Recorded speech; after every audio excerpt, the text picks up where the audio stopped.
Hi, welcome to We Are What We Overcome. We are here to talk about all sorts of things today. We're recording at the end of March from home. March 2021, I guess, will probably make sense from a historical perspective when someone digs us out of the ruins of the UK and finds us the only historical and social record of what took place in the 21st century in this benighted island on the arsehole of Europe. That puts a lot of pressure on this recording now. It does, doesn't it? It does. And I thought we should frame it in that way because we're talking about performance. So we should be talking about high stakes performative nonsense. I felt like it undersold me a little bit, to be honest, Nick. And I don't know Matt will be the only man to survive the 21st century UK, and he will be a living relic that, combined with this recording, will be the only record of the 21st century in the UK. Yeah, good. So those are the things. Yeah, we talked last time about performance, and because we're all performers in some form or another, and we thought we'd continue it this week because it is kind of core to all of our identities and lives in lots of ways. And so we're going to indulge further and have a second episode talking about it.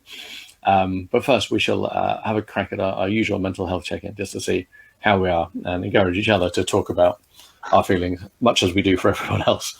We'll go clockwise as usual. So, Mr. Wares, who's awesomely frozen. Hello. Yeah. I'm frozen. No, not Am I now. really? No. That's frustrating. You're okay. Okay. Well, I'm fine. I'm doing all right. It's been a difficult couple of weeks for one reason or another, but I feel like I've had some space and the dust has settled a little bit, and I'm kind of refocusing. So I guess that's where I'm at the minute. I'm in a bit of regroup and refocus kind of mode. I've been off work for a week or so as well, so getting stuck back into that, which is always the balance of trying to get stuck back in, but also it not be kind of I've got all this stuff to do. But yeah, broadly speaking, I'm all right. I'm on a level. It's been looking forward to checking in with you guys today and having a chat. What about you, Neil? How are you doing? Yeah, I'm not too bad. Over the last few weeks, because for everyone at home, I didn't get a chance to chat to these guys when we normally have like a between recordings chat the other week because I was doing some work. Yeah, I've had some nice fun time. I'm helping a friend with their laptop at the moment, which is taking way longer than I expected, as it's I basically put a question into a Windows forum and people have looked at it. No one's given me any suggestions. So I'm about to have to look at like wiping the machine again, stroke reinstalling it and stuff. And then, I've been doing some editing work for a show that's streaming next week, which I will talk about in a bit as well, which I've really enjoyed doing. I've done a bit of reading. I'm in a relatively good place at the moment. So yeah, I'm good. How about yourself, Matt? Okay, I've been actually organising actual things that might actually happen in the outside world, but we'll see. And then I had the same thing of feeling of never learning. So had this time scale for a piece of work that needed to be in or wanted to be in by Wednesday, and I felt terrible all the way leading up to it. I'm wondering what that was about, not connecting the two things. And then surprisingly, the day after, I felt really good, like I'd actually done something. And so I'm still not too sure if those two things are connected. That's sarcasm, by the way, for anyone who isn't. That they were clearly connected. And I look forward to the next time that I'm stressed out to realise that the reason why I'm stressed out. There we go. Well, that sounds like good learning, doesn't it? Very good. I am all right. We've finally had sunshine, which has pleased me. So I've had a full day working outside, and my cycle rides in the morning have not just been into a grey gloom of nothing. And that's made more difference than one might expect. I've really liked that. Well, I'm quite chipper, otherwise I'm very busy. I had a useful experience that we can talk about later about reflecting on performance, which was very handy in advance of this. So I'm all right. Quite happy. That's right. Cool. All right. Well, sounds like we're not entirely broken at the moment. That's good. fractured perhaps, but not broken, as I think all people are slightly broken in my view. But no one really knows what a whole person looks like, so screw it, it doesn't really matter. I'm into babbling. I've had coffee, and my apologies. It does have a direct and immediate impact on the interface between my brain and mouth. So, shall we talk about performance? Last week we talked about kind of the fact that we all do perform, and that it's quite important to us all, and there's clearly something in us that makes us want to perform. And we talked a bit about how weird it is not having performed for a year in any proper way, other than online and a few hideous experiences just to a camera, which didn't work very well for us. But we thought we'd talk a bit more about like the psychological impact of performance and what it feels like, I guess, insiders to perform and to do the things related to performance. I've got a long list of stuff, but that feels like a weird way to go. Anything anyone wants to hit on first about performance? Anything leaped straight to mind? I going through this piece of work I've been doing. Well, we talked about this before. Sort of. Go on, Wesley. There seems to be a delay when I'm talking, so you carry on. You go ahead. Yeah, so I think this whole work I've been being project I've been working on has sort of made me, has forced me to look back at previous performances, and it's funny how you forget what they were actually like when you did them, and also as well what it was about them that you really enjoyed. And when I was thinking about one show that we did, in fact I think Nick was at it in Belper, we did a show. And nice to see a cat in the background, by the way. And I remember that there was two ladies that came up to me and had a chat afterwards about mental health and how it affected them and their family and such like. And I know at the time it was quite a stressful conversation, to say the least. But actually, it's I mean, fond memory is not the right phrase at all, or the correct phrase. But it's certainly one I look back at. I'm really glad. Of that performance for that reason. And it wasn't necessarily about me performing. It was I guess it was the interaction. Who would have thought it's the interaction with other human beings about things that actually matter? Crikey, things do develop in our world, don't they? Sounds impossible. I mean, I guess that makes a lot of sense. Yeah, your show, the We Are What We Overcome live, I guess, talk and music show from which this podcast is spawned, is very much about directly impacting an audience. We talked about, the purpose of plays and drama were to provoke a response in the audience to feel comedy, tragedy, happiness, sadness, as a way of provoking those feelings in someone. And I guess your show does that very directly. That's very gratifying that it can achieve that. Yeah, we're often literally just looking for laughs in doing improv. I think we've said before, lots of our shows, we want some kind of emotional response. Laughter is like the ideal one, but if it makes you cry because it's so horrible and awful, that's also an emotional response, and I guess we've succeeded if we have people in tears too. But it seems like your point, being a bit. I think the thing that's different with the improv shows when I've been to yours is that they actually give you a time out of all this sort of stuff. Do you know what I mean? I felt myself when I was there completely forgetting about everything else. It's almost like the complete opposite of my show, isn't it? And it was ace. I mean, it was just it was great, and I did have an hour or so. Nothing else outside that room was in my head at that point. It was just this chaos and frightening experience of having to jump on stage. That's quite good. Yeah, the brain frazzling aspect of it is quite good. Oh my God, I'm already seeing many routes that we can go down. Should we stick to like the fact that we can affect people through our performance for a moment? Because I think Wes, did you have something you wanted to add to on that? Well, you mentioned the word gratification, and Matt, what you were talking about was about connection, I suppose. And without wanting to steer it onto another topic, because Nick, I think you're right, it's an interesting point to stay on.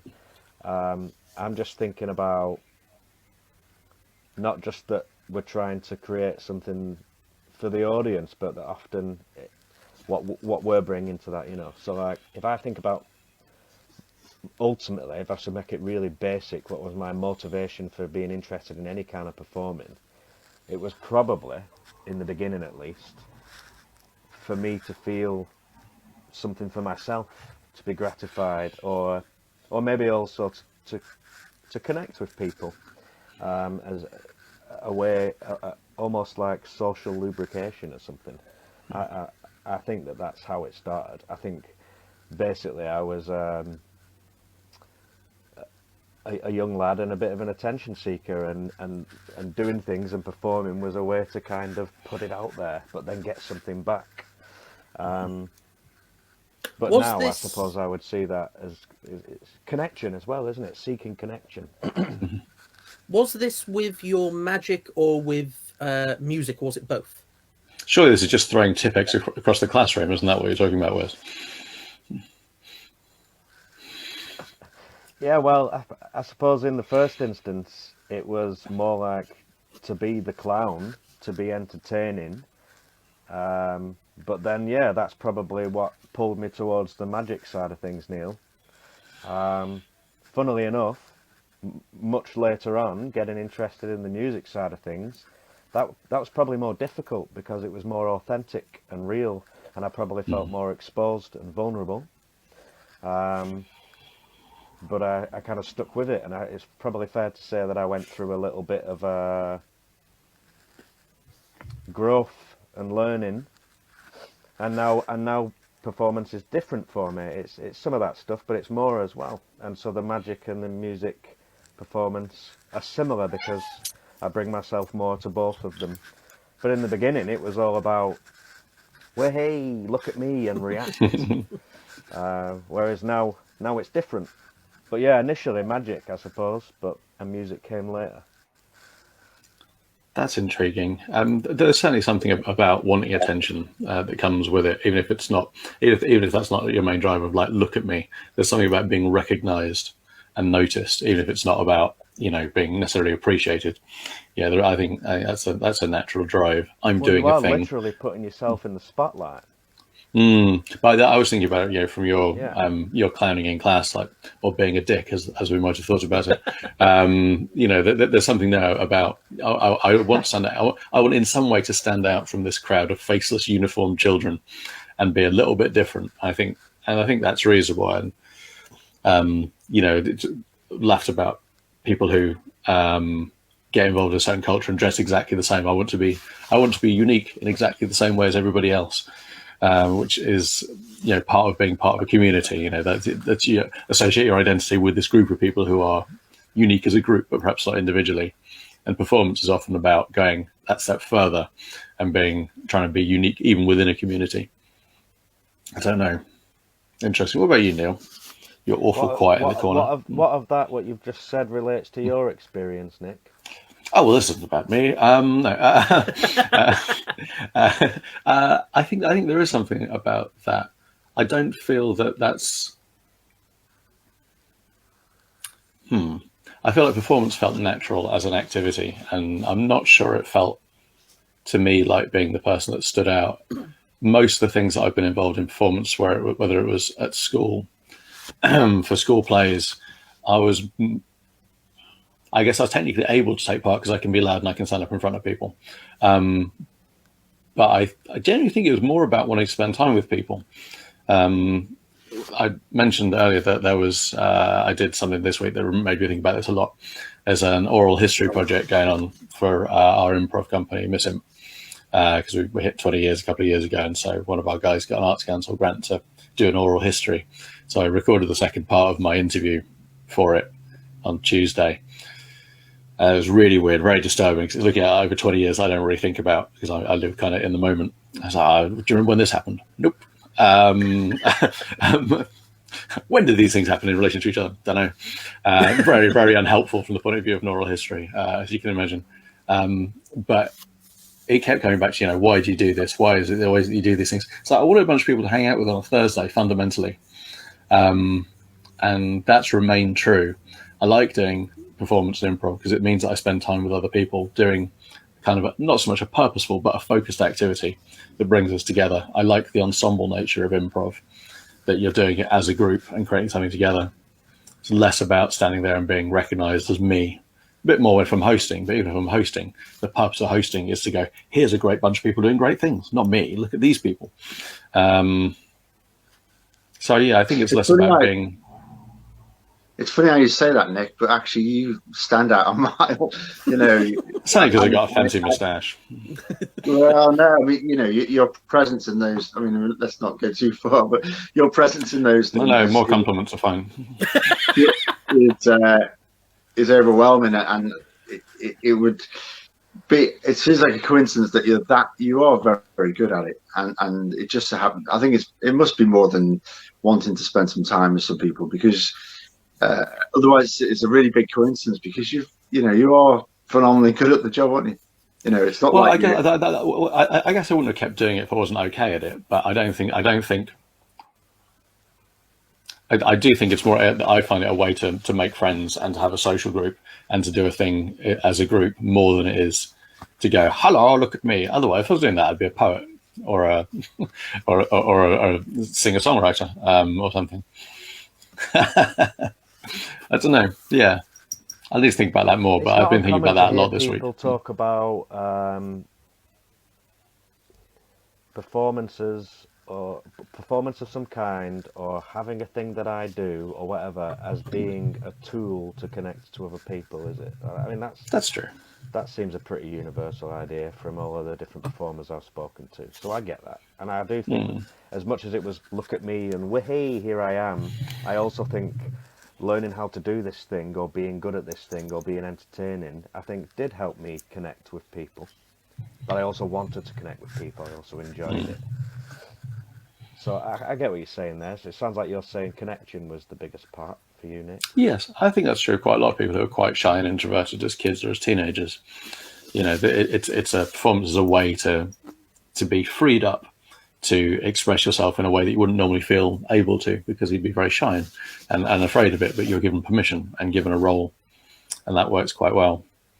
What about you, Neil? What do you think?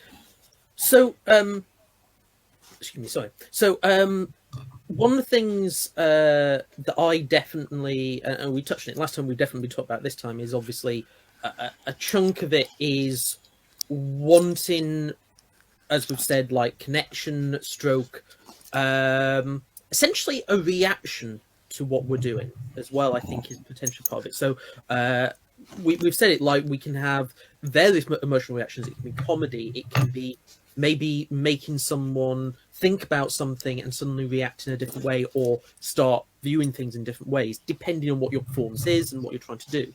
Improv is an interesting one because, of course, you can have even comedy improv shows that might have some strong, deep emotional things that might be very serious and grounded.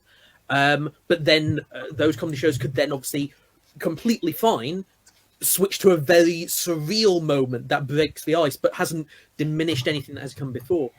And obviously, you can get that with music and other plays and stuff. I mentioned I filmed something the other week, and basically, it is a musical called Edges that's being streamed on Wednesday, the 31st of March. And what we did was we filmed the performers in the stage setting with the band playing and stuff like that. And I had 3 cameras recording, and then I've edited together that footage. So it's a curious one because it's a theatre performance, but obviously you can't have people go to theatres at the moment.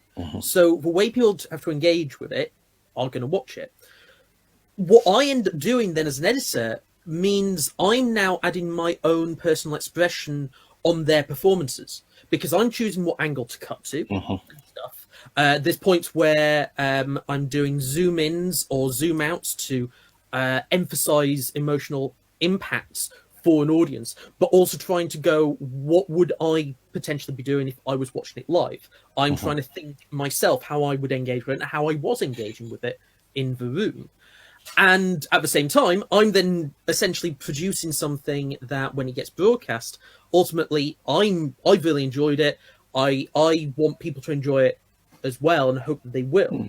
And because the musical is essentially about characters going through life and their their worldview changing and emotions about it. It's this interesting thing that obviously in a stage performance area, you'll have maybe an atmosphere in the room, whereas this time we didn't have that apart from me and the other tech guys who had not seen the show before beyond the tech rehearsal and such. We were recording it then and there. We were setting lights, recording the audio, and then producing it for an audience to consume in a different way. And it's something that I've found when filming live performances as well. It can be a weird one because a friend of mine who's a dancer, they pointed out to me that one problem they get with things that are dance performances that are broadcast is sometimes when people filming it are thinking of it in the way you film drama or something, and you focus on their faces, meaning you don't actually see them dancing.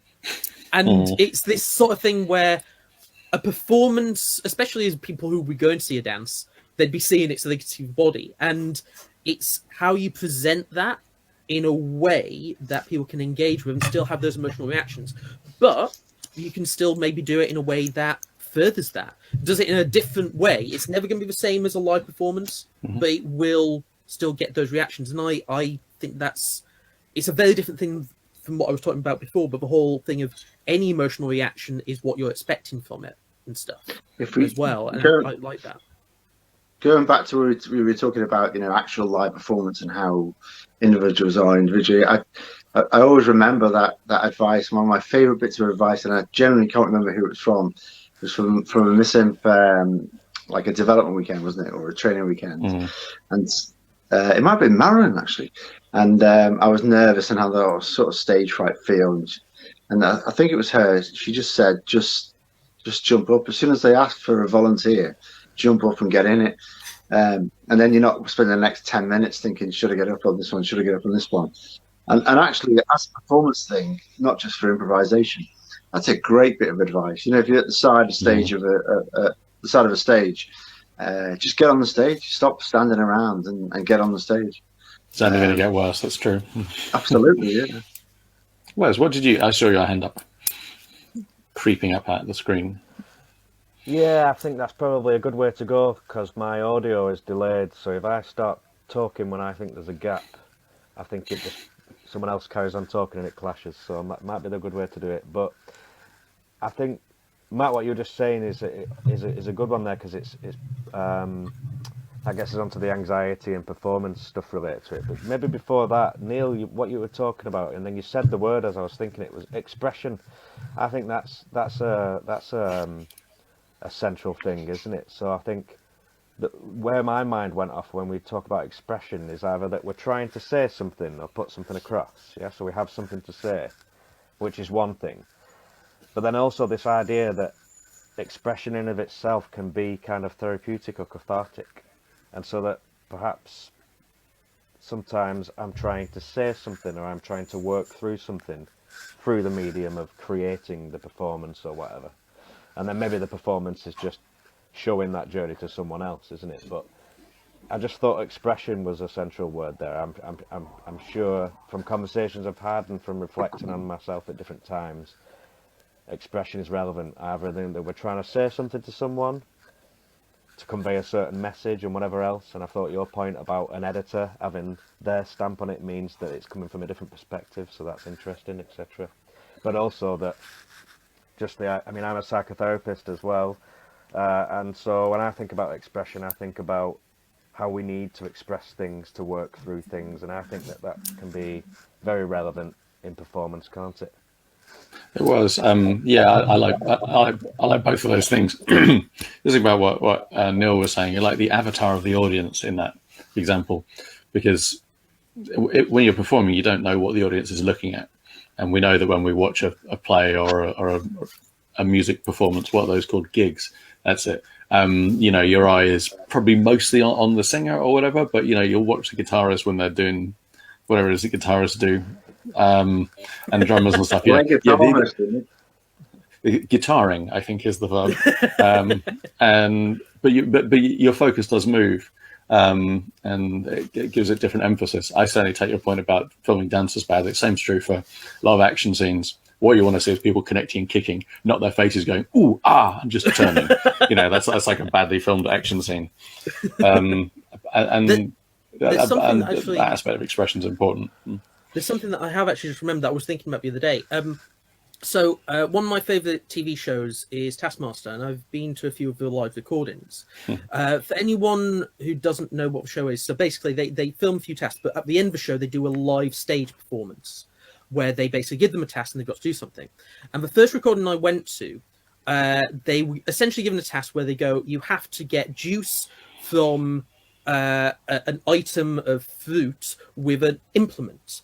And in this one, there was Noel Fielding who chose grapes and tweezers. And the edited recording of that episode couldn't get what I was able to get in the audience, because I was able to, whilst watching at the other end, I think it was Hugh Dennis, took a pineapple and literally smashed it on the floor, spraying the pineapple all over the place, which was hilarious. To then I could quickly dart my eyes to the other side of the stage when Earl Fielding was just tweezing grapes in a cup. And it was like this contrast.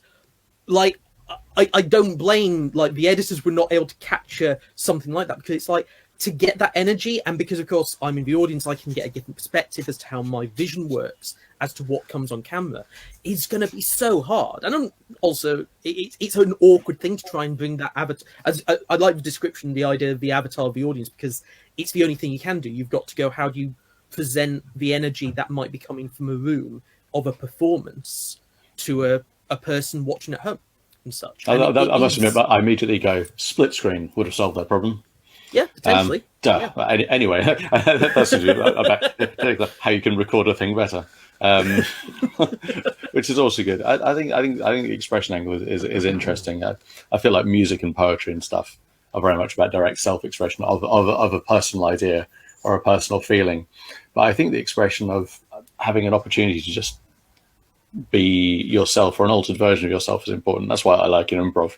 I'm not like I've got a personal feeling that I need to express through the scene, because as it happens, I'm a mouse on a spaceship or whatever, and that's not really going to happen. But what it is an opportunity to unload, I guess, and it's handy because it's a way to just talk nonsense for 20 minutes in a way that there aren't really that many venues for elsewhere. I don't know how similar that is for other forms of performance, but there's an aspect there, but the aspect of self-expression is the giving yourself freedom to do so in a way that seems to be important to be associated with an audience and other people, in a way that writing and some other more solitary tasks don't seem to require that audience interaction. I don't know what's different. I see your hand, Wes.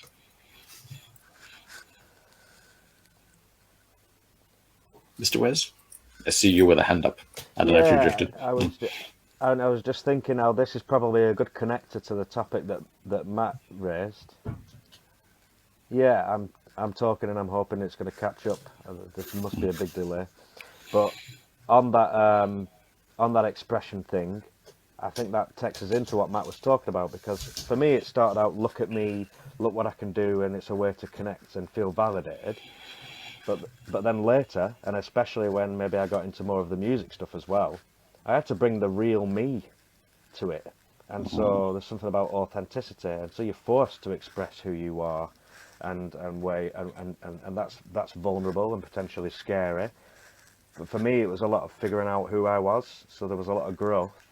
And I guess it's that vulnerability and that scariness that maybe relates to some of the stage anxiety stuff, which is what you start to touch upon there, Matt. Because you're in an exposed position, aren't you? Whether that's a good lead-in to talk about that side of it, unless other people have other to say about other things. Yeah, struck me that there's a relationship. I think I was in terms of performance. I do feel like I performed in a different way up till about 3 years ago, and I feel a much better performer now through advice from lots of friends, and Nick being one of them, and a number of other people. And it mostly comes down to just being comfortable with yourself and performing naturally. So now when I go on stage and I go off from one about something, going to go off to the next thing, and before I know it, I'm like, over here. I just tell people that's what I'm like. What did you expect to hear? And rather than trying to cover it up or something, I just let it happen, and it feels much more comfortable because of that. Yeah, I remember us talking about that, like not being apologetic for your performance, making mistakes, and incorporate mistakes rather than mistakes are features, not bugs. You can't avoid them, so you may as well use them. But I am interested in the stage fright, like the anxiety about before a performance, because I used to get that intensely with improv, much more so with any kind of scripted play. Hated that, but precisely because it can go wrong. And I think there's an aspect of, well, if I'm showing myself off on stage and being myself in sort of Wes's terms rather than expressing some aspect of my personality, what if people hate that? What if they think it really sucks? What if they don't laugh? What if they throw stuff? What if I'm just silent and can't do anything? That's a horrible feeling. And I think that's where a lot of that stage fright anxiety came from for me. And what killed it for me was partly becoming confident in what I did, and also recognizing that I'm not responsible for the audience. I can't take responsibility for the audience's response. I can do things that might encourage them. I can do all my stuff right, and yet the room might be empty, and there's nothing I can do about that. So it's, I guess, looking internally for confidence rather than externally for confidence helped me. Mr. Wes. I'm fascinated by how long this lag is. It's really amusing me. And I think there's probably no coincidence then why there's quite a lot of material out there. Yeah, and that's how big the lag is, because that's when you've just mentioned the lag.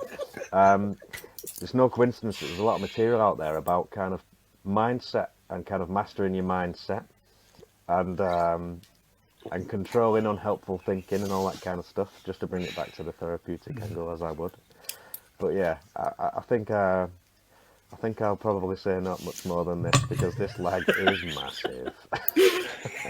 One thing related to audience reaction that I think that, because again, like I've had elements of stage anxiety. I don't think as much as I think some of you guys have sometimes described, but I have had it.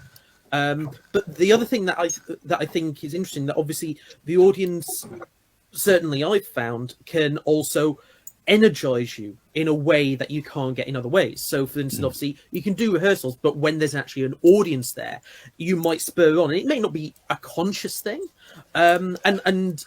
Something, so when I was doing this recording the other week for Edges, one thing that we did towards the end of the day was on the final take of the last song and thing, and then we went back and recorded some other ones.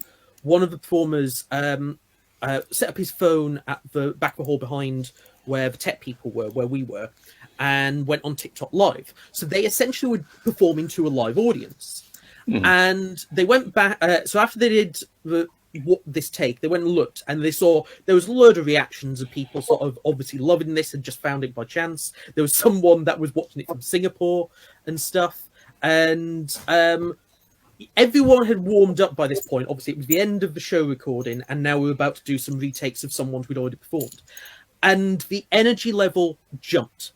All the performers began to, like, it wasn't just that we were warmed up. It was like, I'm I may be wrong, but I feel that the fact that there was now people watching, that they could go and look and see what the responses were afterwards, really helped push what they did. And all those last takes were definitely the best takes they did of those songs. And yeah, like just the positive reinforcement, even if not quite the same as you would have with a live audience, still made a difference as well. I think that makes sense. We say found that for improv, like, even if you're rehearsing, you need to have slightly more people in your rehearsal than you have on stage at any one time. So at least there's one person smirking at you, and that's very useful. Partly it's encouragement, because it means what we're doing doesn't suck too bad. But there's an aspect of leading each other on as well, and the playfulness that comes out of that once you get an idea and then start to chase it, which is encouraged by an audience of some kind. I certainly felt that. Doesn't really matter who it is. I'm going to be quite interested to see where we are when we've got some shows booked in September, you know, of this whole stage fright. it'd be interesting to see where the audience are in terms of stage fright. You know, whether there's this whole vibe in the room of like, don't speak too much and don't open your mouth in case some molecules come out or something, or what, you know. Or, Yeah, I do that's. think there might be. I mean, whether it'll break down after 5 minutes and it'll be fine, like it never happened, or whether it'll linger. I think it'll break down almost immediately. I think people are so desperate to get back to the normal that no matter what our concerns about health and safety might be, they'll just fall away. Something that I think Matt mentioned earlier that come to my mind. I think it all obviously vary on audience as to what its makeup is, but I think you mentioned how obviously sometimes when going to see, say, one of the missing improv shows, that it's done what you wanted it to do, which is it's taken you away from what you would have been thinking otherwise and having been anxious about beforehand. You were able to go into something that was very different, and that took your mind off everything that may have been bothering your day-to-day life.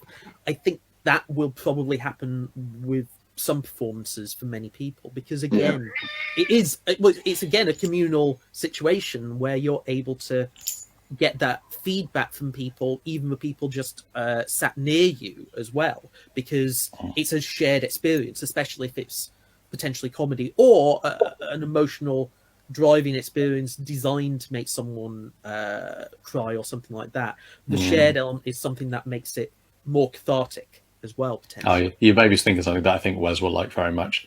Going and seeing a performance, and it relates to what Matt's saying about like losing yourself. But you're not just losing yourself; you're putting yourself in the minds of someone else for a period of time. Like for a play, you're putting yourself in the mind of the playwright. You're seeing the world through their eyes for a little while.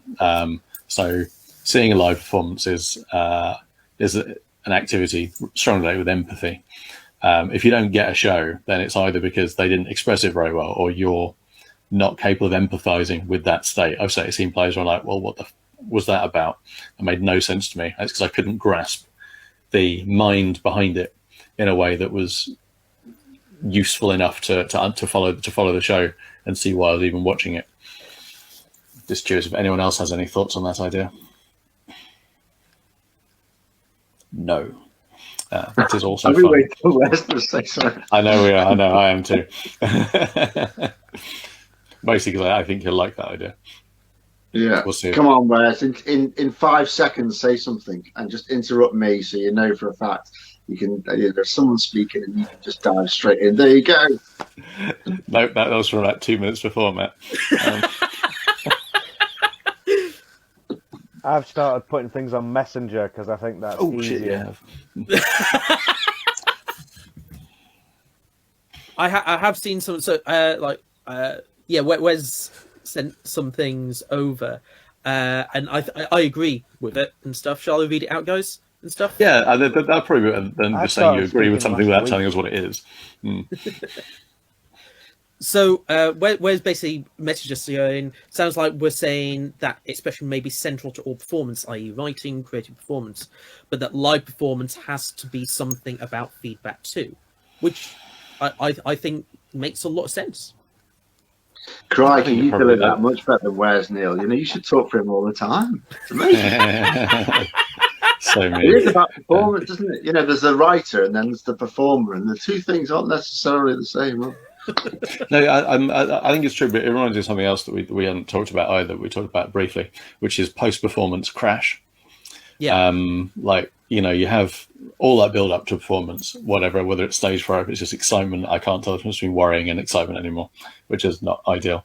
But you know, you have the show, and then afterwards you're like, and now what do I do with all these feelings? I was excited for 2 hours or whatever.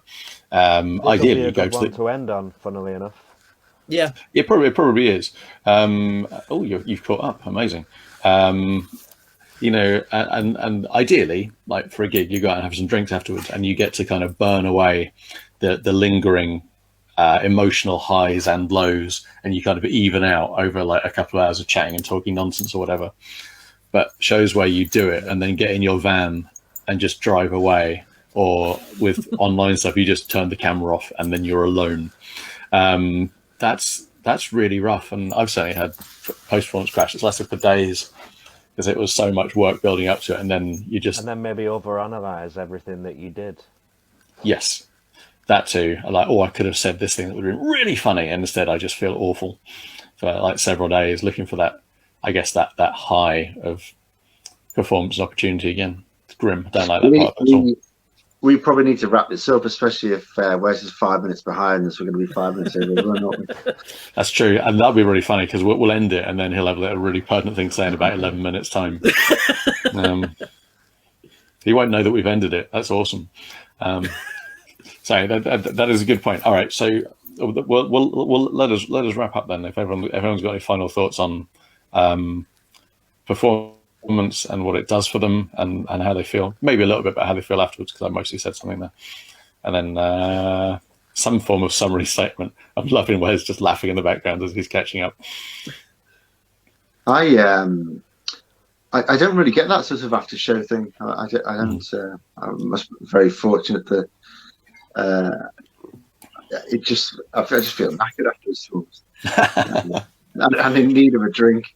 But the other thing as well, I suppose the good thing about the show that I do is it gets to carry on afterwards in the bar and chat with people as well, which is the same thing that Nick was talking about. So maybe that's the gentle come down for me, and that's probably why it doesn't happen. But I can't tell you, and this is my last, how much I'm looking forward to performing. It's just beyond words. It doesn't even seem real at the moment. What about you, Neil? For me, one of the things that post show crash, I've never had anything severe, but I have at times sometimes had that thing of going, I've got loads of energy and there's not much else to do and such. But I think thinking about it, not necessarily a conscious thing, but I've over the years dealt with that energy dispersal in a different way, and I think it's something that I end up doing that helps. So, Nick, as you said, sometimes after show you go and sit around with some friends somewhere and chat and stuff like that, and that can help. So, especially if you're buzzing off it, you can get that energy out and talk about it there. I think the only experiences I've had where maybe I've had that energy and felt I'm limited in what to do would be when I've been running roleplay sessions and something's gone really well. We've all enjoyed it, and either we've ended that story or something like that, and it's like, oh, okay. But something I've done over the last few years is that energy I will transfer into going, I'm going to go and enjoy something else now. I'm gonna so for instance, I found the energy dampens down if I need to go and eat. Because if I need to go and eat, I go and potentially socialise with that food or eat and stuff like that. But also potentially I watch something or listen to something where my energy feeds into that enjoyment as well. That's just for me personally and stuff. But yeah. What about you, Nick? For me, yeah, I'm very keen to get back to seeing people again for performance, not for general world. Screw that. But I'm very much looking forward to being able to just mess around with people in the real. I think that's different. I think that's what I'm missing. I'm not missing human contact. I'm not missing performance specifically. I'm missing the social experience of performing with a group of people. That's the bit I want back. That'll be good. And I need to find a way to deal with post-performance crash that isn't just whiskey. Everything is. I'm too hyper. I want to see if Wes has something to say. Final word to Wes. Yeah, we can always trim it out. We can always trim the 10-minute gap out later.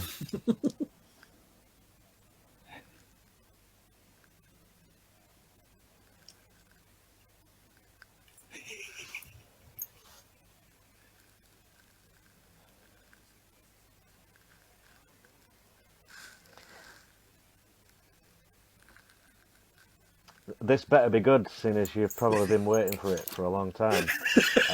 But the way I've summed up this conversation in my head and what I'm taking away from it is the vulnerability and growth kind of thing of it, right? So I think there has to be vulnerability. There must be vulnerability in all performance in one way or another. Either because I'm trying to do something that could go wrong at that very simple level, or because I'm bringing myself to it and it's authentic and it's real and that's scary. Or I'm picking myself apart afterwards. So I don't know. It's a very kind of personal thing, isn't it? But it's all. I think the reason performance is often likened to therapy is because you go through a change as a result of it, don't you? There's a reflection, there's a change. I just think that's a pretty interesting thing and something I've come to need to sustain me. So I'm looking forward to getting back to it because it keeps me on a level somehow. That's pretty good. That's a good summary. That's a 10-second lag word. So that's pretty impressive. It strikes me we probably have more that we can say about performance. What we haven't talked about is how performance has changed us as people, what we've learned from it, and how we've grown as people from doing performance, how that's affected other parts of our lives and the way that we think and feel. Maybe we can pick up that another time. Otherwise, however, we will we'll be back in some weeks talking about something similar. If you've enjoyed this, we'd be really interested in your feedback. If you haven't enjoyed it, we'd be also interested in your feedback, but only slightly less.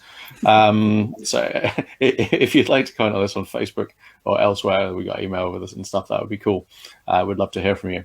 Until then, look after yourselves and each other. See you all soon. Bye. Shall we wait for Wes to say goodbye? I do want to wait for us to say goodbye. I think it's really funny. We can always edit it LA, but I'm hugely amused by this game itself.